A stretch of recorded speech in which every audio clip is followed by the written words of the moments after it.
Welcome in. Today is June 26th, 4 months, 120 days since Sebastian Rogers has been missing from his home in Hendersonville, Tennessee. 4 months since this teen has not been seen, heard from, spotted, nothing. Poof. Occam's razor. The simplest explanation is most likely the right one. I'm going to share what I think to be the simplest theory as to what happened to Sebastian Rogers. This is Crime Time Buzz. Thanks so much for being here to spend time thinking about Sebastian on this 4 month mark of his disappearance. I don't say anniversary because to me, that kind of infers a celebration. I feel this is more a recognition, a day to think about Sebastian. I today what I'm doing is I'm wearing my Sebastian Rogers Have You Seen Me t-shirt, the one Seth wears. This is for entertainment purposes only and not to be taken as fact, but speculation, theory, and opinions.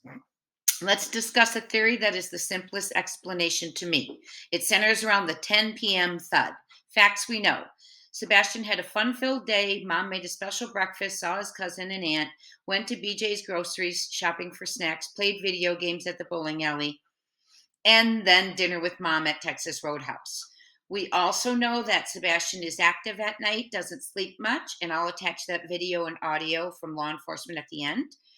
Sebastian Rogers has a sack of water on his brain, requiring extra care to avoid head injuries. The reason I brought up the fun filled day is he's overstimulated, excited. All children do get overstimulated, excited at times. This is accurate and common with all children, including children with ASD, autism spectrum disorder.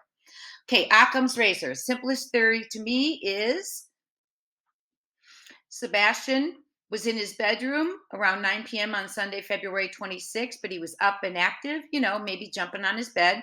The thud occurred at 10 p.m. because Sebastian hit his head. An accident, a fatal accident, an accident that became a crime out of fear, panic, and cover up, and really not doing what was right by and for Sebastian. So let's pause there for a moment, look at statistics of head trauma in kids 0 to 15, because it's important for this theory. Remembering the danger increases tremendously because Sebastian had water on the brain.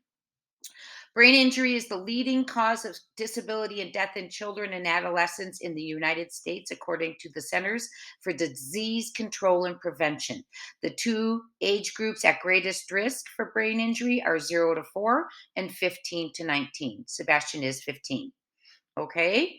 So, falls is being one of the top causes, and 2,685 deaths annually, 472,000 hospital and ER visits. So, in my opinion, here's what could have occurred as the simplest scenario.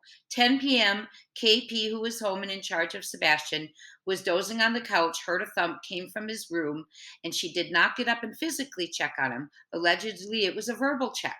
And according to healthdirect.gov, head injuries can be serious even if you can't see them, and they can lead to permanent disability or even death. And it can be hard to know how serious the injury is when it first happens. You may feel well and act normally, but become unwell later. So now it's midnight, 12 p.m. On her way to bed, KP does check on Sebastian and panics, finding him unalive in his room from a trauma to his head. I say midnight because that time was mentioned in the night's events when KP went to bed, was obviously asleep, removing herself from the scene until the alleged 6 a.m. when she goes into the bedroom and he's gone. So it's an important time, in my opinion. Something significant happened at midnight and 10 p.m. So it's 12 p.m.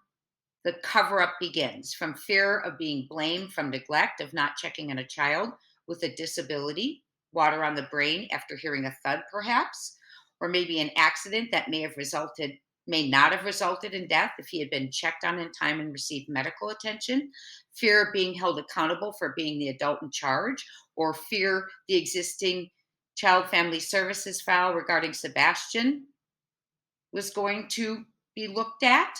Fear of blame, responsibility, fear of blame and responsibility led to the cover up. An accident, simpler than a plan for his demise, simpler than a handoff to others, simpler than a malicious murder with premeditation and planning, and certainly simpler than a child who walked away outsmarted the Secret Service, FBI, TBI, and the local police for the last 4 months. Occam's razor. The simplest explanation is most likely the right one. An accident turned into a crime to cover it up out of fear.